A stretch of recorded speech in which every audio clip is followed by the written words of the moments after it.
De volta com Matheus Oliveira, trazendo dados atualizados sobre a morte de Thaís Lara, uma adolescente de 13 anos de idade. Matheus, com você novamente, por favor.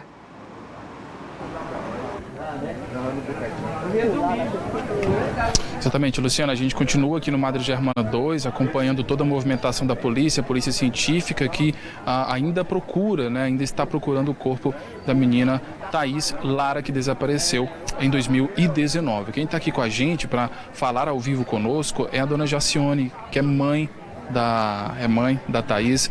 Dona Jacione, como que a senhora recebeu essa notícia? Foram 3 anos de procura praticamente, né? Como que a senhora recebe agora? Não é fácil não, né? Ficar sabendo de um trem desse. É difícil, pra mim é difícil, porque eu tinha esperança que ela estava viva. Mas depois que está acontecendo aí, todo mundo está dizendo que é ela. Sei lá, não é fácil não. Com a mãe não é fácil não. Quem avisou a senhora dessa possibilidade, dona Jacione? Uma vizinha avisou com minha mãe veio aqui, aí depois minha mãe foi me avisar. A expectativa é sempre de... A expectativa era de que ela estivesse viva, né? Dona Jacione, inclusive, falou conosco. A esperança era estar viva. Mas como disse que foi ele, né? Só quero é que ele pague o que ele fez. Nós vimos... O que a senhora espera agora? O delegado conversou com a dona Jacione. O que a senhora espera a partir de agora? Não, ele só falou que não era para mim ficar aqui, não. Que é doloroso, né? Ainda mais para mim. 3 anos. Aí eu não quis ficar aqui, não. Ele pediu alguma peça de roupa? As investigações vão continuar agora para confirmar, né? Se foi Reidmar mesmo, ele confessou, mas tem todos os exames de DNA para ser feito. Pediu nada não, só falou que vai... Se for ela, vai fazer o exame para provar se é ela ou não. Só isso que ele falou. Esperar, né? E só para as pessoas entenderem... Bom, Reidmar, ele morava nessa residência onde... próximo a essa residência onde a Thaís desapareceu. Dá umas 2 quadras daqui? Não, dá menos. Bem ao lado mesmo. É. E conta pra gente como é que ela saiu. Na época, inclusive, ela saiu para ir uma feira às 5 horas, não foi? Foi. Ela veio na feira e falou que ia voltar logo e decidiu ir pra cá até hoje. Então tá aí, a dona Jacione conversou conosco, muito emocionada, né? Claro que esse momento é muito difícil, nós inclusive dividimos a transmissão com os outros colegas aqui de emissora, faz parte, né, do jornalismo, todo mundo acompanhando toda essa movimentação.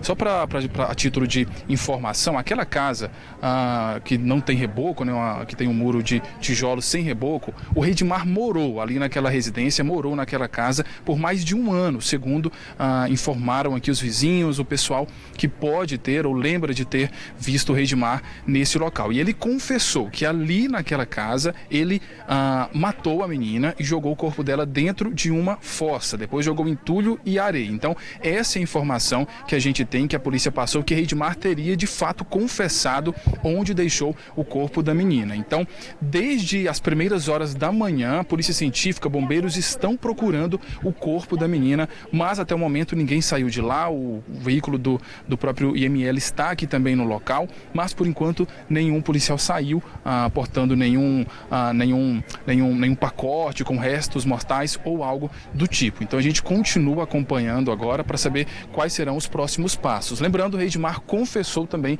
que teria matado a jovem Thaís. Logo depois que o corpo de Luana foi encontrado, ele passou a figurar como principal suspeito, porque o inquérito que apurava o desaparecimento de Thaís teria sido encerrado em 2020, cerca de 1 ano depois, só que foi reaberto e a polícia então chega nesse possível desfecho trágico para mais esse caso. O delegado Joaquim Adorno falando ao vivo neste momento sobre o corpo de Thaís que foi encontrado, ossada encontrada. Foi encontrada e agora nós partimos para as etapas seguintes. Estava onde, delegado, essa ossada? Onde estava o corpo? Estava enterrada aqui agora na casa que nós estávamos nesse endereço. O Reidmar que indicou... Era uma fossa mesmo, delegado? Uma informação vai ser dada agora. Então, na verdade, agora a investigação avança, a Polícia Técnico-Científica vai fazer a parte que lhe cabe, todos os órgãos de segurança vão fazer a parte que lhe compete, a Polícia Civil vai cuidar de outras questões que envolvem a situação e quando nós concluirmos Quando nós tivermos todas as respostas, aí nós iremos chamar a imprensa e todos nós iremos justificar e dar a resposta devida a todos. A cisterna era na casa que ele morava. O Redmar que indicou o local do corpo? Nós agora. Só isso. Muito obrigado, viu? A ossada vai ser levada para o IML, é isso? Isso. Agora a Polícia Técnica Científica vai cuidar da parte da perícia. A condição do imóvel pode ser falada? Tinha gente morando? Qual era a condição do imóvel? Era vazio? Não dá mais nenhuma resposta agora, tá bom? Diga que era o da Luana, a gente viu que ele enterrou com cimento. Tinha alguma coisa assim que dificultava, delegado? Nós não vamos confirmar nenhuma informação até nós avançarmos na investigação. O pessoal do Corpo de Bombeiros fala com a gente sobre esse trabalho? Falou o delegado Joaquim Adorno, falou com a gente então. O Ricardo Matos, da Polícia Criminalística, vai falar com a gente também. Fala com a gente aqui, Ricardo. Isso aí, atende todo mundo aqui da imprensa. Como que foi feito o trabalho da perícia aqui? Bem, nós somos acionados pela Delegacia Estadual de Investigações de Homicídios. Em relação à investigação em si, nós, como o doutor Joaquim bem disse, nós não podemos adiantar, mas em relação aos procedimentos que foram realizados, foi feita a perícia criminal de local, a qual nós encaminhamos equipe tanto de perícia da Divisão de Perícias Externas, quanto uma unidade especializada na análise de ossos, de odonto legal, a SAFOL, da nossa unidade de medicina legal, e o corpo agora vai justamente para a Polícia Científica para os procedimentos de identificação. E aí, identificação e também determinação de eventuais lesões. Processo? É um DNA? Como é que é? Bem, são duas formas que são normalmente feitas em razão do estado do corpo. Ou a arcada dentária, é a primeira forma que se tenta, e também a parte de DNA. Então são as duas vias possíveis pelas quais a Polícia Científica... Quanto tempo leva?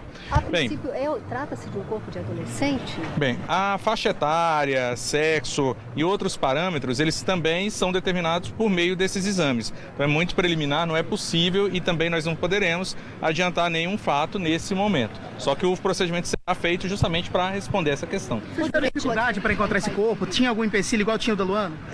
Em relação ao interno, nós não vamos adiantar nada, mas em relação ao período, ao prazo que a Polícia Científica vai gastar, vai levar para responder, vai ser o mais rápido possível. No caso da Luana Marcela, por exemplo, nós conseguimos o DNA na mesma semana, ali em 2 dias aproximadamente. Então nós acreditamos que até o final dessa semana a gente consiga também responder essa questão por meio do DNA. Vocês também vão conseguir identificar a forma como ela foi morta, mesmo com um solto? É uma das tentativas também, é parte do procedimento, tanto em conjunto com a DH, Polícia Penal e a Polícia Científica, para responder essa questão. Que material foi incluído? Isso também nós não podemos adiantar em razão de toda essa compartimentalização do procedimento, que vai ser dada a resposta só ao final. Ricardo, o Redmar confessou ter queimado o corpo dela também. Mesmo com todo esse tempo, 3 anos, é possível confirmar se ele realmente fez isso ou não? Isso também vai ser dado só no final dos procedimentos, no final do trabalho. Mas é possível. É uma tentativa que nós vamos fazer. Então tá bom, obrigado ao Ricardo Matos, superintendente da Polícia Técnico-Científica, responsável então por toda a perícia nos corpos. Inclusive, quando a gente falou sobre o caso Luana, nós também falamos com ele e agora a gente acompanha o encerramento então da procura pelo corpo da Thaís Lara Silva, adolescente de 13 anos que desapareceu em agosto de 2019. O Redmar, então, confessou que teria matado a menina também, que o corpo dela estaria nesta casa onde ele morou. A polícia agora encerra as buscas. Ao que tudo indica, o corpo dela foi, de fato, encontrado de fato. Então, a gente agora espera a Polícia Científica, espera a Polícia Civil concluir o inquérito, concluir as investigações. Tem exames de DNA que também precisam ser feitos para confirmar se, de fato, era o corpo dessa adolescente ou não. Desde as primeiras horas da manhã, a polícia esteve aqui nessa casa, aqui na Avenida João Reis, no setor Madre de Germana 2. Inclusive, a Luana morava aqui para baixo, viu algumas ruas aqui para baixo. Então, agora, mais um corpo encontrado e o Redmar é, sim, o principal suspeito, tanto que teria confessado. Inclusive, um detalhe, atenção você que está nos vendo, um detalhe muito, eu diria até macabro, bizarro. Quando foi confessar o crime, o Redmar ele pediu para falar com o diretor da penitenciária. Ele pediu também uma Bíblia. É isso mesmo, ele pediu uma Bíblia para poder confessar o crime que teria cometido neste caso, no caso da Thaís também. Realmente não sabemos por que ele fez isso, qual era a intenção dele, mas foi isso que aconteceu, segundo informações, segundo fontes seguras desse complexo prisional onde ele estava. Realmente mais um crime horrendo, mais um crime horrível que o Redmar pode ter provocado também. A Polícia Civil retomou o inquérito das investigações do desaparecimento da Thaís em agosto de 2019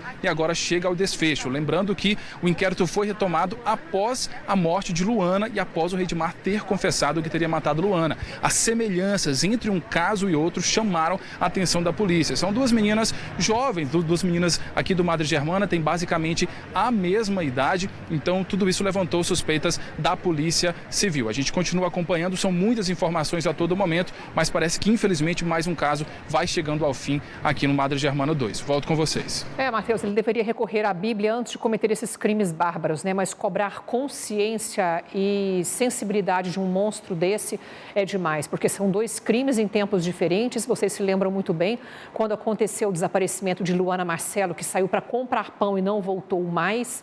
Familiares da Thaís Lara recorreram à polícia denunciando o desaparecimento dessa adolescente de 13 anos também em 2019. E as características se assemelham, né, Lucílio, dos dois crimes. As duas meninas no meio da rua, tranquilamente sendo abordadas pelo Redmar, que já confessou os dois crimes. A Luana, que já ficou comprovado que foi sim estuprada, e os dois corpos, o segundo possivelmente também queimado, como no caso da Luana Marcelo. E possivelmente que, se a polícia continuar investigando, e vai continuar investigando, outras vítimas podem aparecer, não necessariamente mortas, mas também que podem ter sido estupradas por esse monstro.